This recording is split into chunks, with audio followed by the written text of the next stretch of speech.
Bismillah. Assalamualaikum warahmatullahi wabarakatuh. Alhamdulillahi rabbil alamin. Wassalatu wassalamu ala rasulillah.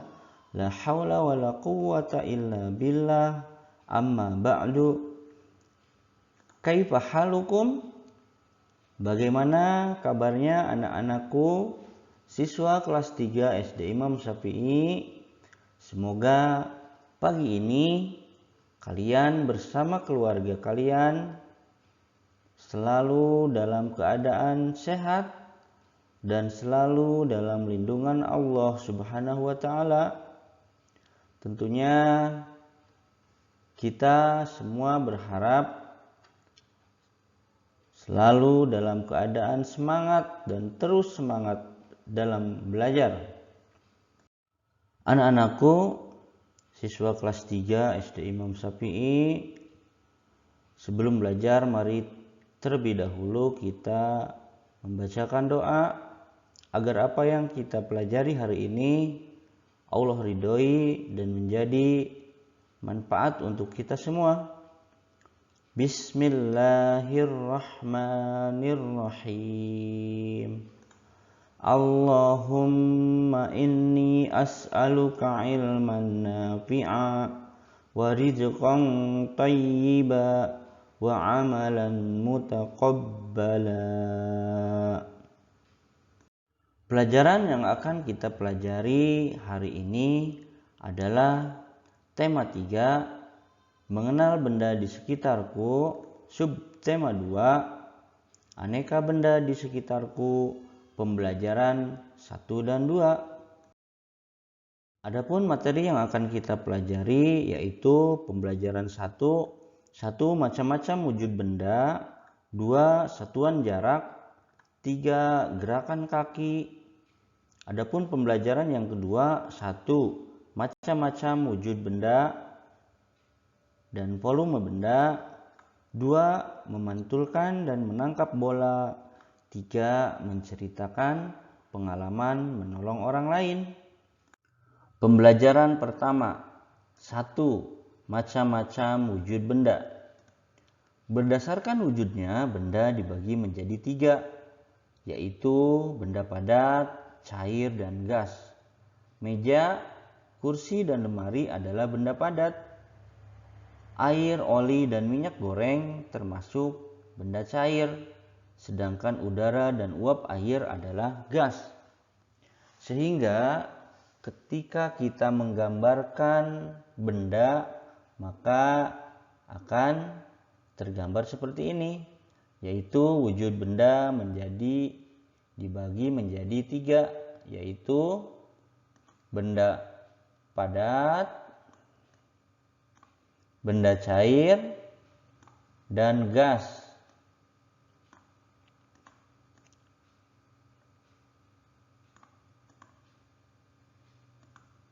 Perhatikan benda-benda yang ada di lingkungan kalian. Kalian tentu dapat menemukan benda padat, cair, dan gas.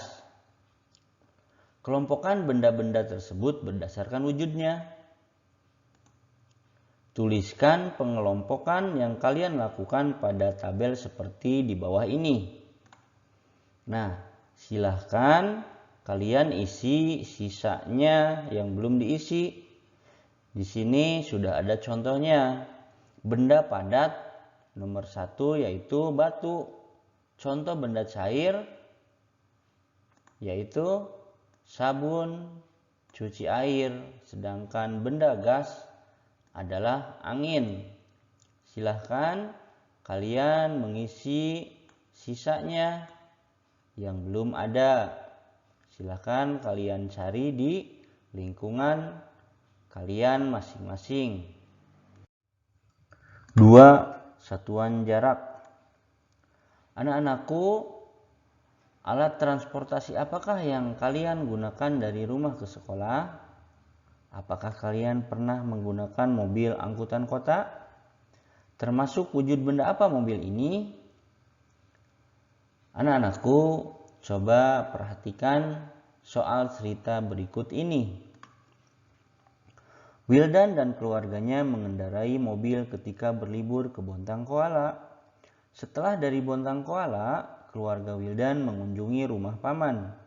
Jarak rumah Wildan ke Bontang Koala 75 km 100 meter. Jarak Bontang Koala ke rumah paman 5.500 meter. Perhatikan gambar di samping ini.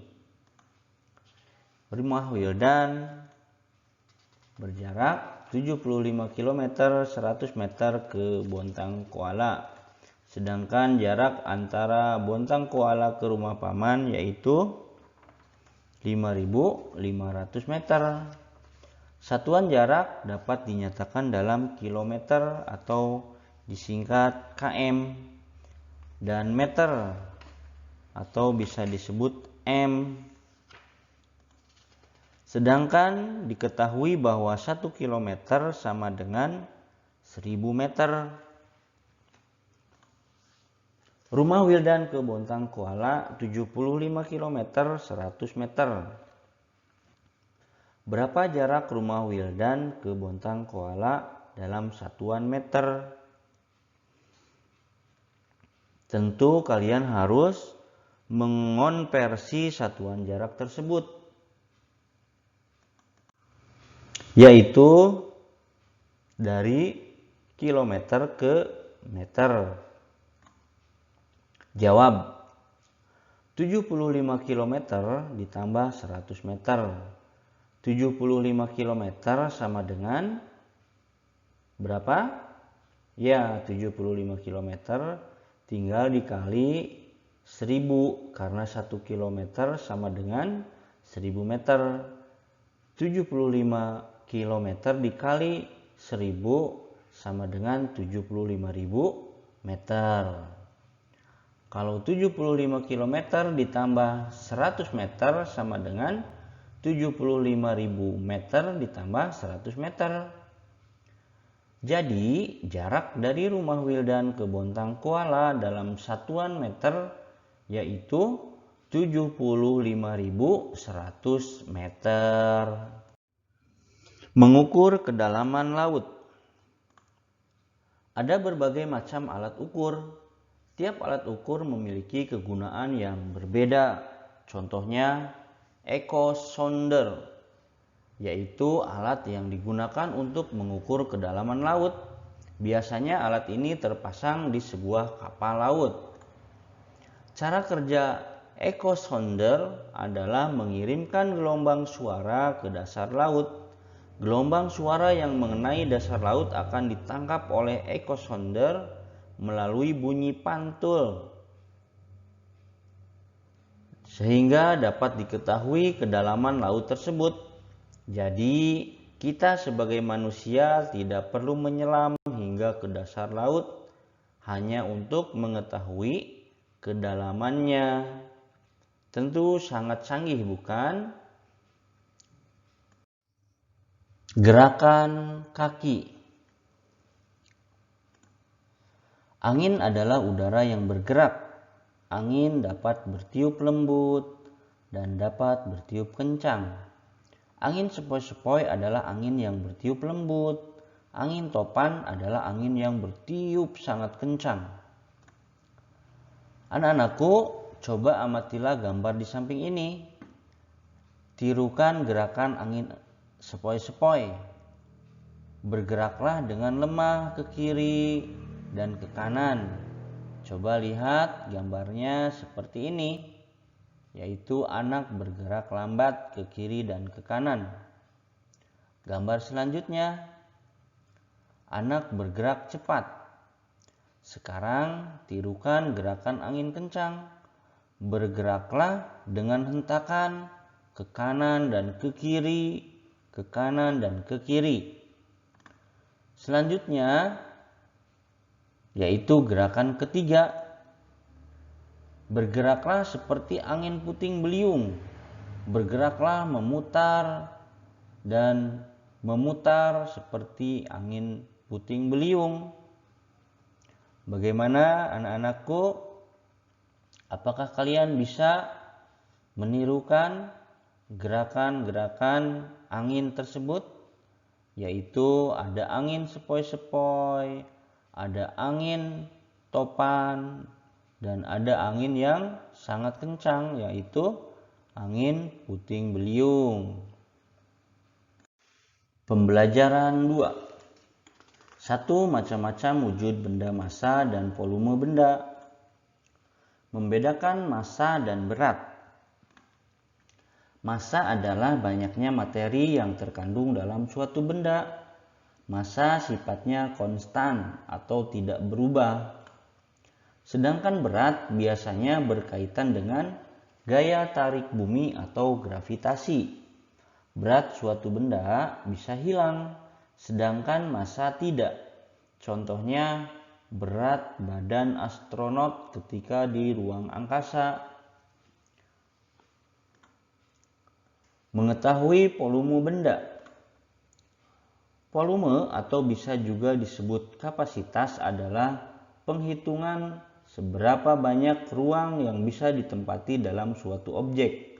Objek itu bisa berupa benda yang beraturan atau benda yang tidak beraturan. Benda yang beraturan misalnya kubus, balok, silinder, limas, kerucut, dan bola. Sedangkan benda yang tidak beraturan misalnya apa? Batu yang ditemukan di jalan. Volume digunakan untuk menentukan massa jenis suatu benda.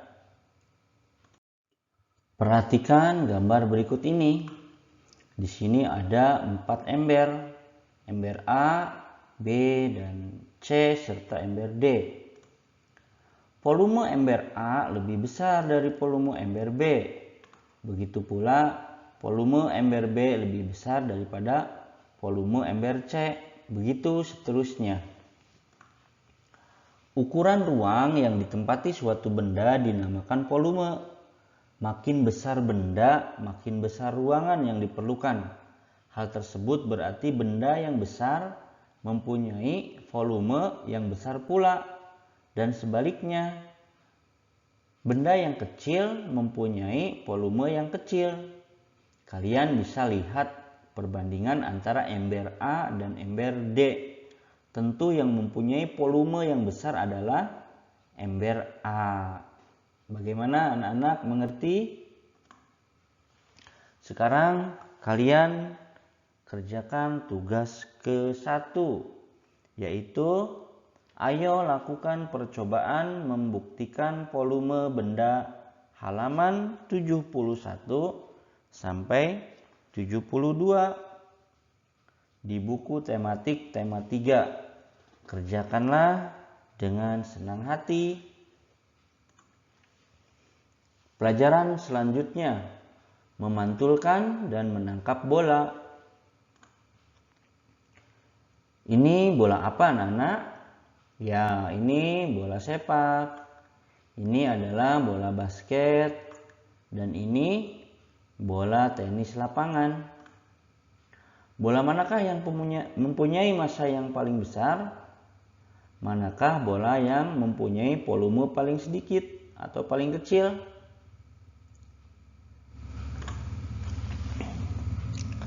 Coba kalian lakukan latihan pertama, yaitu memantulkan bola kepada teman kalian. Atau jika kalian di rumah, tentunya silakan kalian pantulkan bola kepada orang tua kalian, kepada abi, kepada umi, atau kepada adik, atau kepada kakak kalian. Silakan ikuti latihan atau gambar pada latihan ke-1. Selanjutnya, memantulkan bola ke lantai. Ada di latihan kedua. Selanjutnya, latihan 3. Kalian belajar memantulkan bola sambil berjalan. Bagaimana anak-anak? Mudah bukan? Silakan kalian peragakan latihan memantulkan dan menangkap bola. Materi terakhir yaitu 3. Menceritakan pengalaman menolong orang lain.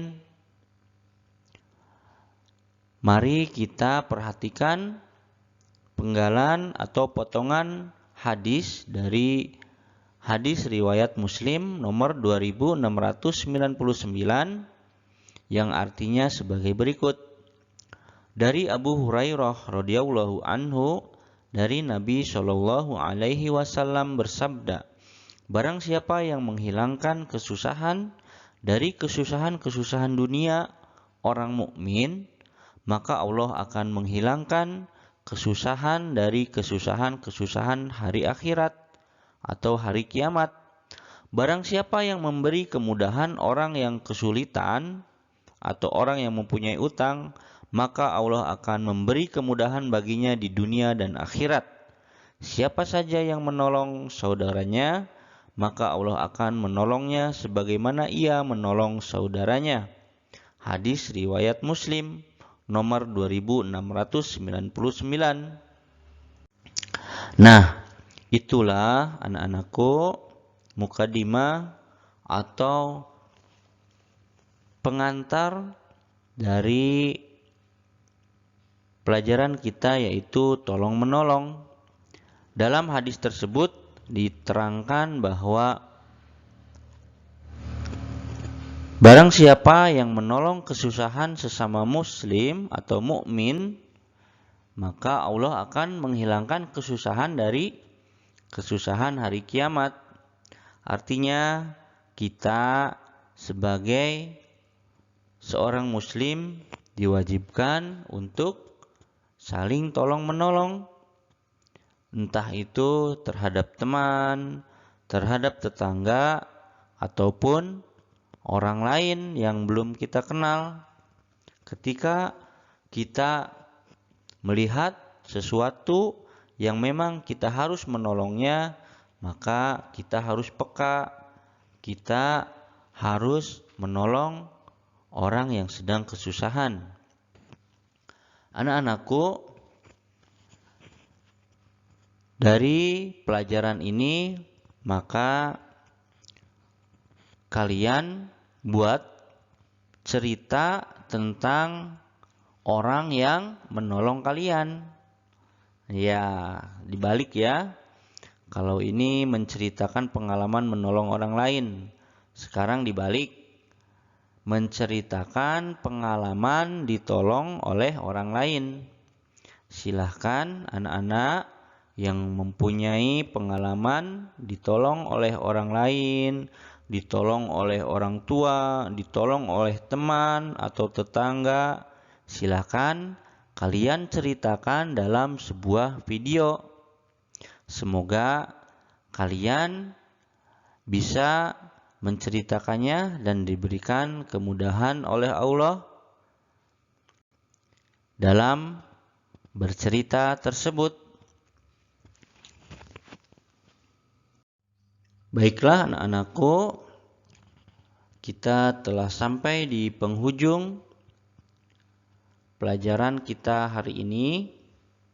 Sebelum kita tutup, mari kita membaca doa kafaratul majelis.